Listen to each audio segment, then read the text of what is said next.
future doesn't have to be like that. If you step on in to the secret kindergarten, showing you that your young children hold the key to understanding the universe, understanding the self, and therefore they hold the key to human freedom. Your child is the gatekeeper. Only you can open the gate, and the secret kindergarten is going to show you how. Hello everyone, welcome to the Secret Kindergarten Grown Ups Edition. If you want the podcast for children and families, you can download it on all the major podcast platforms, and you can check out my channel on YouTube and Rumble, BitChute, all those things, Odyssey, yada yada yada. For now, there's some important stuff I would like to talk about the television. And this is the second installment of the series called The Television Tells No Vision. Yeah, so fun. And today I'm going to read you in this first half hour from the book Magical Child, Rediscovering Nature's Plan for Our Children by Joseph Chilton Pearce. So this first part of the series, I think a lot of the series is going to be focusing on Joseph Chilton Pearce's work, just so you know, because if you're well read and you're up to date on this guy, then you know that's what I'm going to be talking about. We're focusing on the TV's effect on the heart, especially with a focus on child development. So anyway, this chapter 5, The New Demonology, Exorcising Nature. I decided I just got to read the whole chapter, okay? So that's going to bring us to the bottom of the hour. So here we go. The headline of a national newspaper ran, quote unquote, "Stress, the enemy within." Medicine men, the article reported, considered stress one of the major killers of our day. In an article on brain research, a prominent magazine featured a medicine man's glowing account of new chemicals by which we could combat stress. By synthetically matching certain body chemicals, we can now fool the body into relaxing its high state of chronic stress. Just stepping out, I forgot to say, this book is from 1977. Okay, going back in. Thus, this medicine man gloated, a chemotherapy pill will replace the sadly inefficient psychiatrist or psychologist, and we may all live happily in a state of chemical euphoria.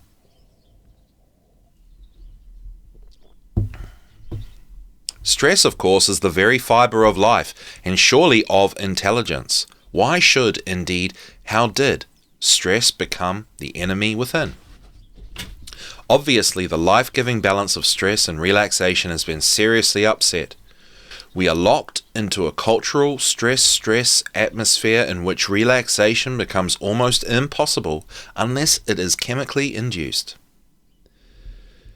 I'll just have another sip of my coffee.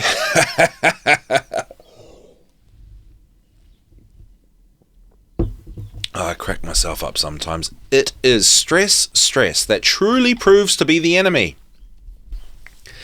An alliance with death. But so is relaxation.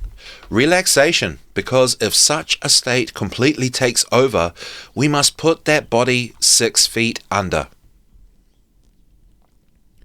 To trace the root causes of this notion of stress as the enemy within us would take volumes, because it would lead to the unraveling of the whole fabric of current life. I shall focus on only the most significant assumption that underlies this notion and show how it is the real issue before us. This assumption, which really cripples us, is so axiomatic, so much a part of our whole web of beliefs, that to question it seems ridiculous. The assumption runs like this. In this 3 billion years of experimenting, Life has evolved our huge and brilliant mind-brain system in order that we might have the intelligence to outwit and so survive this life system that has evolved us. That is, we really believe that we have a superior brain in order that we might outwit nature. Excuse me, I forgot to press mute for that. Excuse me. And we believe we must outwit nature in order to survive her. Outwitting means acting against, dominating, overcoming, removing the causes of stress, interaction. The cooperative flow of energy with the life system is then quite lost to view. Okay, I'll skip a little bit of the chapter here and jump back in. This notion of outwitting nature literally splits our mind-brain system because it poses one half of the brain as the enemy of the other half and turns what should be a splendid synergy into warring camps. Would a 3 billion year experiment in genetic coding really have produced as its finest product a brain whose only purpose is to outwit itself? Yet we believe, apparently with a tenacious passion, that the purpose of human intelligence is to predict and dominate the infinitely contingent and interacting balances of a universal system. We call our supposed successes in this venture progress and believe that the purpose of our lives is to contribute to this progress. Finally, we gauge all our interpretations of intelligence according to this belief, at which point we surely fall, long and hard. How do we believe that we can predict and control the natural forces of the universe? Through clever, intellectual manipulations and tool usage. We accept this notion so completely because we have been conditioned to believe implicitly that only by so using our intelligence can we, in fact, survive nature. Interaction between the mind-brain and its source of information has been rigorously, religiously denied by Western logic, if not most cultural logic. Interaction with the living earth would imply that the earth responded in kind, interacting with us, and the one cardinal rule of all classical Western academic belief, which is very much in power over our minds today, is that the mind has absolutely no relation to the world other than to be informed of that world through the senses and to make some sort of intelligent reaction to that information.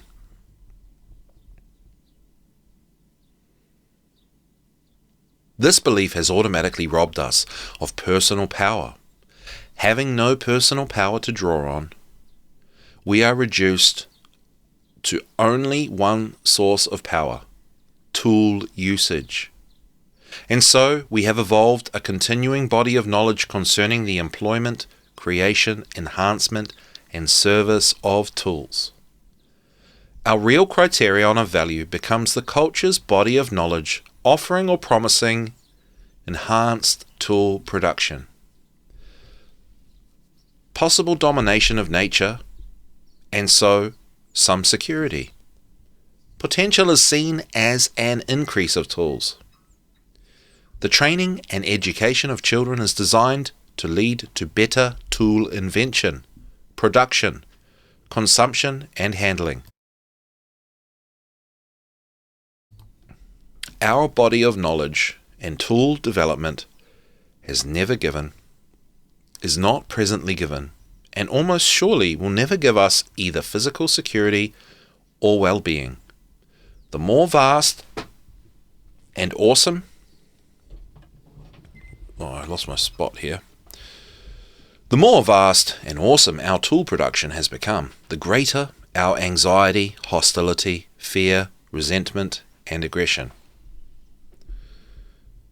But the direct correlation between our anxiety and tool production is almost beyond our grasp, because our intelligence is itself the result of our conditioning by and within that very body of knowledge.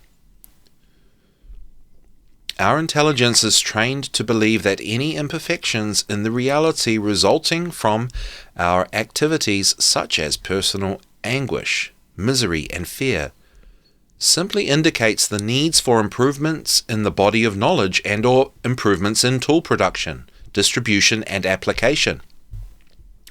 Even as our body of knowledge splits us off from our lives and creates anxiety and unhappiness, it conditions us to believe religiously that escape from our misery lies in perfecting that body of knowledge. Therein lies the current generation's sincere belief in schooling as the way out of our dark ages. European and American researchers have long observed that infants do not smile until some 2.5 months after birth on the average. Nor does the early infant display sensory motor learning or general adaptations during this time. Because such a prolonged period of incapacity with no signs of intelligence being manifested is quite unique in this world. Many learned papers have been written about the smiling syndrome and post-birth lack of intellectual response in infants. Freud, in early neurological studies of infants, wrote about this strange vegetative condition, and theories have grown out of his theory in typical academic style. Our body of knowledge finally included, as a matter of fact, that babies do not, indeed perhaps should not, smile during this 10 to 12 week period after birth, because intelligence is non-existent during this time. In 1932, Catherine Bridges noted that the newborn seems to come into the world in a state of quote-unquote general excitement, but that this excitement quickly changes to distress. Pleasure or smiling, she observed, appears some 2.5 to 3 months later. Renee Spitz wrote about the smiling syndrome and its late appearance, signaling the beginnings of some crude intelligence. The infant has only 2 states in this period, he observed: quiescence, which meant unconsciousness or sleep, and unpleasure, which meant being awake. Spitz noted that for the first 2.5 to 3 months, the infant either cries or sleeps and little else. Spitz based his position on Freud's concept of the neonate as a psychologically undifferentiated organism. This organism still lacks consciousness, perception, sensation, and all other psychological functions. At another point, Spitz writes, "I follow Freud's opinion that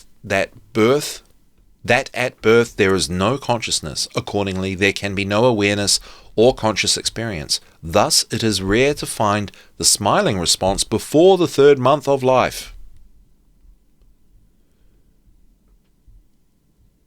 Burton White of Harvard's Center for Child Development found research futile for about the first 2 months of life because the infant only sleeps, cries, or feeds during this time.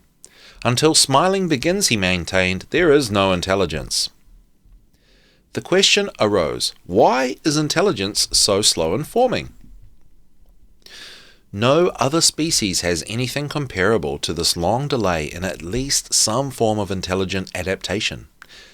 In answer, theories arose, of course, giving rise to other theories concerning this period of stupor, total helplessness, semi-consciousness, massive sleeping, excessive crying, and a generally precarious hold on life. Spitz, in fact, assumed that the entire first year of life was devoted solely to physical survival. Naturally, an acceptable answer emerged. The human infant is born prematurely. We are rather like marsupials without pouches. And naturally, another question arose. Why is the human born prematurely? Again, an answer was dutifully emerged, one in keeping with the whole fallacy.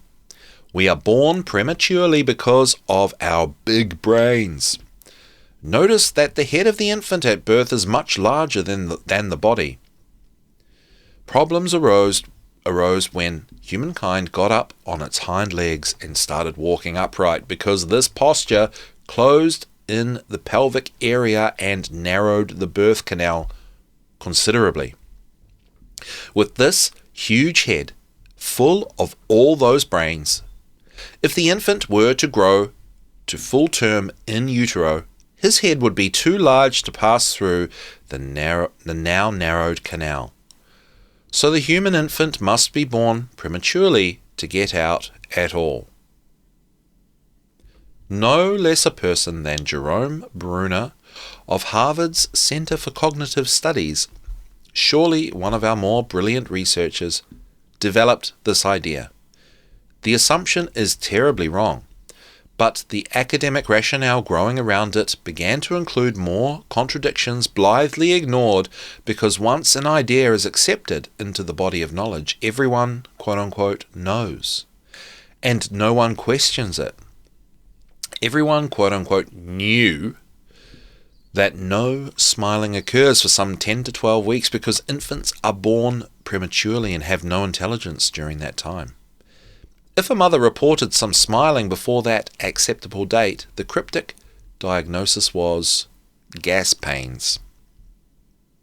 Meanwhile, in 1956, Marcel Geber, under a research grant from the United Nations Children's Fund, traveled to Africa to study the effects of malnutrition on infant and child intelligence.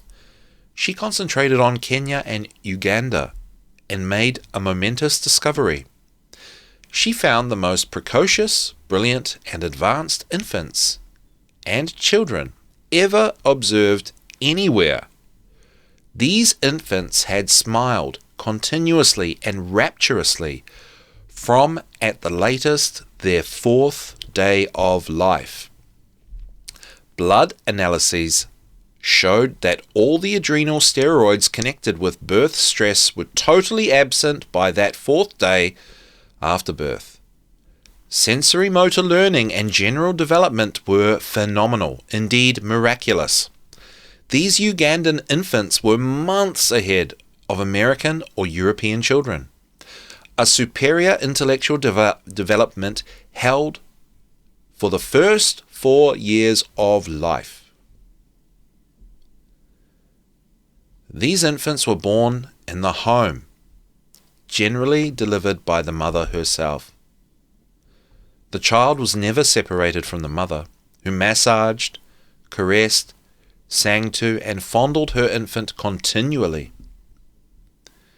The mother carried her unswaddled infant in a sling, next to her bare breasts, continually. She slept with her infant. The infant fed continuously, according to its own schedule. These infants were awake a surprising amount of the time, alert, watchful, happy, calm. They virtually never cried. Their mothers were bonded to them and sensed their every need before that need had to be expressed by crying. The mother responded to the infant's every gesture and assisted the child in any and every move that was undertaken, so that every move initiated by the child ended in immediate success. At 2 days of age, 48 hours, these infants sat bolt upright, held only by the forearms, with a beautifully straight back and perfect head balance. Their finely focused eyes staring intelligently at their mothers, and they smiled and smiled. New European-type hospitals were being erected in Uganda at the time of Geber's studies. Only the upper-class Ugandan families could afford such luxury, of course, and the women of this class naturally followed the fashion of having their children in hospitals. These hospital-delivered infants, it turned out, followed the same civilized schedule American and European infants do. Jaber found that they did not smile until some 2.5 months after birth, nor were they precocious in any sense. They showed no signs of sensory motor learning, displayed no uncanny intelligence for some 2.5 months, at which point some signs of intelligence were apparent. Blood analyses showed that high levels of adrenal steroids connected with birth stress were still prevalent at 2.5 months. These infants slept massively, cried when awake, were irritable and colicky, frail and helpless. So the issue was not in some racial predisposition toward early intellectual growth.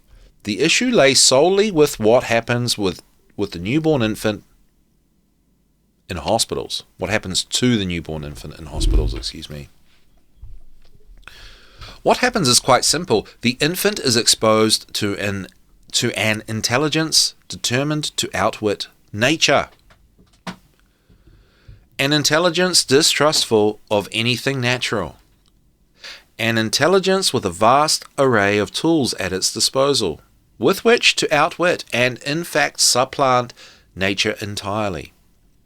And in that outwitting and supplanting, damage is done that is incalculable. Future historians will shudder in loathing and horror at the hospital treatment of newborns and mothers in this very dark age of the medicine man and the surgeon and their uses of chemicals and cuttings. The chemicals dull and stupefy the mother and infant, making birth hazardous, prolonged, difficult, and extreme. So tools are used for grappling, clawing, sucking the infant out when the natural processes have been made impossible. The Ugandan mother works around her house until some 5 minutes before delivery. In about an hour, she is out on the streets again, showing her new infant to her neighbors and relatives. Frederick Leboyer was a conventional French obstetrician who delivered 9,000 babies by standard methods. He noticed that France, a nation of 50 million persons, had over 1 million dysfunctional children. He began to question general birth practices and realized that hospital deliveries were damaging the infants. He quit his practice, retired to India for 3 years, where he carefully studied native procedures for child delivery in very remote, so-called primitive areas. He combined what he saw with his own scientific background and came up with a synthesis. He returned to France and began a new form of delivering infants into the world. And the babies he delivers smile beautifully, continuously, rapturously, from some 12 hours after birth. I personally know of several infants delivered in the home by their own parents who have smiled continuously from the first hour of life. And why not? They have been met with love, care, concern, and above all, gentleness and quiet. Just moving forward here. Technological, childbirth, and conventional Western notions about the treatment of infants produce an infant who can show no signs of intelligence, and surely no signs of pleasure for those standard 2.5 months. I will show that the after effects of technological hospital delivery are permanent. We have built an elaborate body of knowledge not only rationalizing the damage we have done, but also accepting the damaged product as natural and inevitable. And we accept all the massive problems resulting as human nature. As a father of 5 children, my first reaction to the evidence gathering about me was to shut it out. I did not want to know. I had done the best I could, as had my wife. We had acted conscientiously to a painful degree. We had no recourse but to accept the words of the authorities, for we were products of the age of professionalism. And it has taken me a long while to realize that we were not guilty, a point I want to emphasize here for other parents caught as we were. And that was chapter 5, The New Demonology, Exorcising Nature, from Joseph Chilton Pearce's 1977 book, Magical Child, Rediscovering Nature's Plan for Our Children. As you can see in this series, we've been picking on hospitals. Because in the first episode of this series, we talked about, well, I showed you a study from the hospitals that was apologizing for the TV.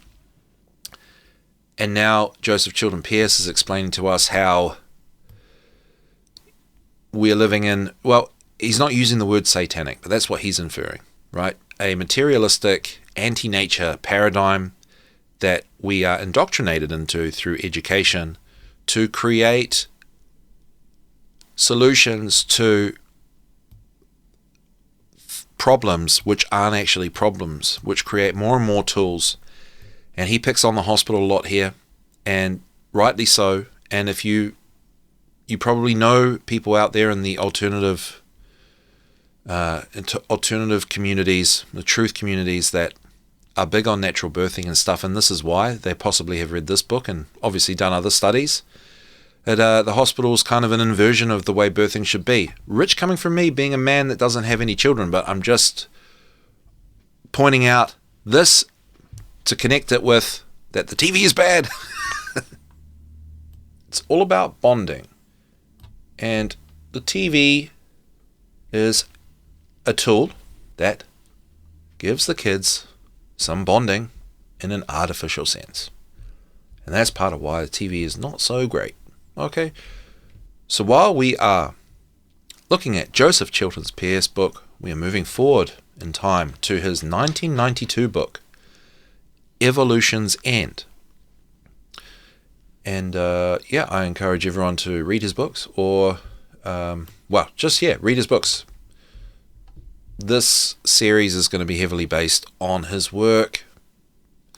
So I'm just going to read you again another chapter, because that last chapter from the Magical Child book, that was really good, and this one, there's not really much to edit out. So I'm just going to give you a chapter as encouragement to read the book, and it's just chock full of good, truthful information. Chapter 11 from the book Evolution's End. Heart-mind bonding. Alrighty. In the 1940s, Lester Sontag reported that the mother's heartbeat affected the infant in utero. In the 1960s, some researchers recorded a heartbeat and played it in hospital nurseries for newborns, which reduced infant crying by 40 to 50%. This led not to in-depth investigation into the reasons for reduced crying, but to the invention and patenting of a rockabye teddy bear, which broadcast an audible heartbeat for some use in cribs and bassinets. Such are the vicissitudes of a commercialized pseudoscience. Research on the heart is now where brain research was decades ago, but already our concepts concerning it are seriously challenged. Recently, a famous heart surgeon was reported to have said that we must give up the idea of an artificial heart, since we have found the organ to be far more than just a pumping station. Our heart apparently plays a major, if fragile, role in our overall consciousness. Transmitters which play such a critical role in neural behavior have now been found in the heart and are connected in some way to the brain. Actions in the heart precede the actions of both body and brain. A key dynamic between heart and brain is centered in the limbic system. Years ago, John and Beatrice Lacey, doing research for the National Institute of Mental Health, reported that our brain sends a running report of our environmental situation to the heart, and the heart exhorts the brain to make a proper response. We now know that the heart does more than exhort. It controls and governs brain action through hormonal, transmitter, and possibly finer quantum energies of communication. The atrium area of the heart produces a hormone that dramatically affects every major organ of the body and the operations of our limbic system. Called ANF, this hormone impacts and determines the actions of the thalamus and its dynamic with the pituitary gland, the so-called master gland that regulates the endocrine hormones. ANF is involved in the immune system and the body's healing response. It impacts the hypothalamus and pineal gland, regulating production and action of melatonin. And it plays a key role in our emotional states, memory, and learning. A heart cell plays a dual role. It contracts and expands rhythmically to pump blood and communicates with its fellow cells. If you isolate a cell from the heart, keep it alive, and examine it through a microscope, you will see it lose its synchronous rhythm and begin to fibrillate until it dies. If you put another isolated heart cell on that microscopic slide, it will also fibrillate. If you move the two cells within a certain proximity, however, they synchronize and beat in unison. They don't have to touch.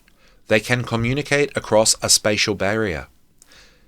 As Chamonix would say, there is no passion at a distance here. Non-locality is involved. Our heart, made up of many billions of such cells operating in unison, is under the guidance of a higher, non-localized intelligence. Here, then, is the source of that intelligence which keeps our diversity of body parts in functional wholeness. That quote-unquote wisdom of the body, to which W.B. Cannon referred, a vital yet primitive, cellular, chemical hormonal kind of heart intelligence that, through the limbic structure, maintains the integration and proper balance of the three parts of our triune brain and all body functions. The reason the heart can govern these physical processes is, I suppose, because it translates from its own non-localized, quote-unquote, field of intelligence, just as the brain does. Those heart cells communicate through their mutually non-localized base of relationship, a field of intelligence that is larger, more universal, non-physical, heart, creative consciousness as itself. Two closely bonded people often share information across time-space, which we attach occultic labels of various sorts, while all the time it is only our true biology, the logic of our life system, the language of the heart. And just as our physical heart maintains our body, the non-localized intelligence governing the heart in turn maintains synchrony with a universal consciousness at large. So we have both a physical heart and a higher universal heart. And our access to the latter is, as in all development, dramatically contingent on the development of the former. Just as the intelligences drawn on by the brain lead to specific abilities, the heart draws on the supra-implicate order and the realm of insight intelligence. These higher orders don't articulate as specifics, but as general movement for well-being and balance of the overall operations of the brain, mind, body. The three major stages of life are heart-centered in this sense. 1. The development of a heart-mind synchrony needed for physical life and observed in the various Piagetian stages. And that's Piaget. We're talking about Piaget's pedagogy. Number 2, a later post-adolescent development, which synchronizes the developed physical self and the creative process. And 3, a final highest heart, which moves us beyond all physical emotional systems. 2 poles of experience lie within us, our unique individual self-generating through the brain, and a universal, impersonal intelligence generating through the heart. The success of human life depends on the development of this heart-mind dialogue. In this complementary dynamic, each profoundly affects the other, and both are developmental. Since nature's model imperative always holds, even a supreme intelligence must undergo development within us if we are to access and benefit from it. Unfortunately, no academic concept or nurturing model environment is provided for a heart's intelligence, making our ignorance of it a dismal and crippling fact. Though the intelligence of the heart is a higher order of energy, it reflects the history of its own display. People getting heart transplants often dramatically reflect certain behaviors of the late donor. This organic effect is not the case with the later states of the heart. Just as the behaviors of the R system and limbic structure are not found in the highest intelligences of the neocortex as itself, the higher orders of intelligence unfolding in later heart development are not influenced by the lower orders they then incorporate. My meditation teacher once said, "You must develop your intellect to its highest possible extent, in order that it be a proper instrument for the intelligence of the heart. But only the intelligence of the heart can develop intellect to its highest level." This describes what evolution is about and what our personal evolution must be. An issue that we will clarify as we examine development itself. But again, remember that the intelligence of the heart must itself be developed, and it does so through the conventional methods nature employs, according to the nature of the models provided. Given the appropriate environment, that intelligence will flower. Without it, the heart will function on a straight cellular hormonal level, maintaining life only on a reptilian mammalian level. Saints and sages have always claimed that the true seat of the mind is in the heart. In 1932, an American Indian medicine man told Carl Jung that white men with their wrinkled faces and constant anger were insane and killed so wantonly because they thought in their heads. Whole people, he explained, think in their hearts. We smile indulgently at these primitive and quaint words. Our medicine man was only half right, however. Intellect, the very essence of Western man, is head thinking, for sure. But evolution has concentrated a lot of energy in such action, and will never cease to push for the true maturation of that power, dangerous as it is in its half-developed stage. Intelligence is the ability to function for our well-being, a capacity, not a content.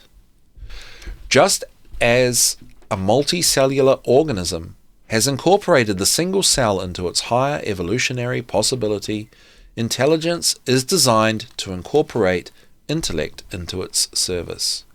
To do this, that intellect must first be developed.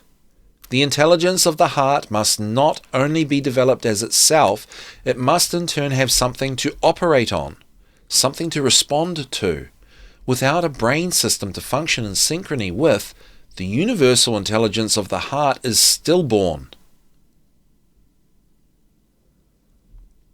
Since all intelligences are coded to unfold within nature's timetable, intellect opens on a target whether an intelligence of the heart has developed or not, just as sexuality unfolds at puberty whether we are ready for it or not. And therein lies the problem. The dynamic of the heart and brain is the dynamic of intelligence and intellect, the principal dynamic on which our life is based. If we develop intellect and fail to develop intelligence, we are then subject to a novelty-seeking mind that operates without regard to our own or others' well-being. Anything is possible to us, but what is appropriate?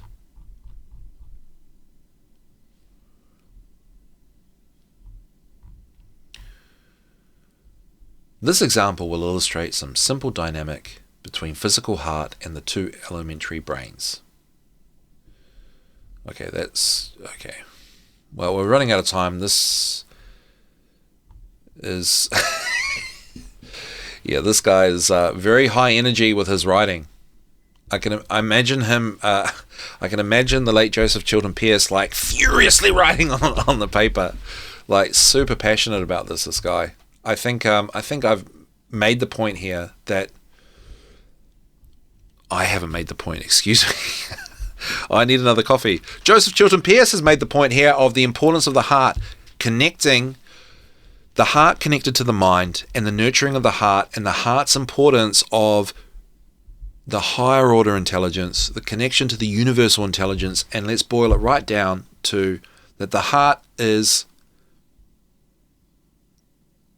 the important part of creating that higher order intellect, understanding the connectedness of things, recognizing the creative force of nature, recognizing God, if that's the word you want to say, and God's laws, understanding and realizing that we're all connected, and all that higher order intelligence. And going back to the first episode of the series, we discovered that the TV is bad for your heart, okay?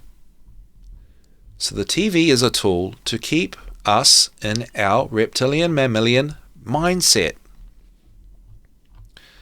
which then we become victim to all the things in the world that we are entrapped in, right? Okay. And then we've also discovered from that, just to paraphrase, in here, that the infants born naturally in the home and connected, bonded full-time with the mother, have a head start in their heart-mind intelligence and their potential to connect with universal intelligence when they grow up, connect and understand it and live by it. So there you go. Now I just want to read you to really seal the deal of the heart and what that all means. I want to read from Theosophy for Very Little Children. And I've read this before on the kids show, but I'm going to read it here. Children. This chapter is called The World's Teacher. Children, tonight I will tell you the loveliest story in the world, the best and sweetest one there is to tell. You know how God is the Father and Mother of everything, and that we all live together in this house of His, which we call the world. He made it beautiful, so that we should be happy in it, and wonderful, so that we might want to know about it, and go on finding out beautiful and interesting things forever and ever. And all the other people and the animals and the flowers are here with us, so that we might find out how joyful it is to do things with them, to find out interesting things with them, to help them in what they like doing, and to help them to help us in what we like doing. That is what God likes us to do most of all.